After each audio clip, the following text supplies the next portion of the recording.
大家好，欢迎观看本期笑笑的九猫。相信大家看到马蜂可是避而远之吧？被马蜂蛰一下，那疼痛估计只有自己体会了。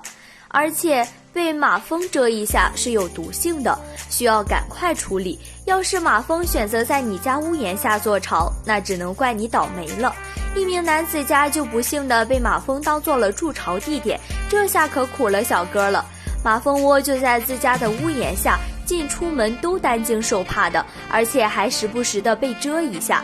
这天男子不幸又被蛰了一下，这下可是忍无可忍了，想着我一个高级动物还斗不赢你这个小东西，看见这个马蜂窝就来气，于是冥思苦想了一个晚上。第二天无意间看见了自己家的吸尘器，这下知道办法了。小伙儿全副武装，拿来吸尘器来到马蜂窝下，看着身边的马蜂就像敌人一样，直接拿起吸尘器开到最大档，直接怼到马蜂窝上，蜂窝瞬间就被吸了进去。这下马蜂窝可是毁得一干二净了。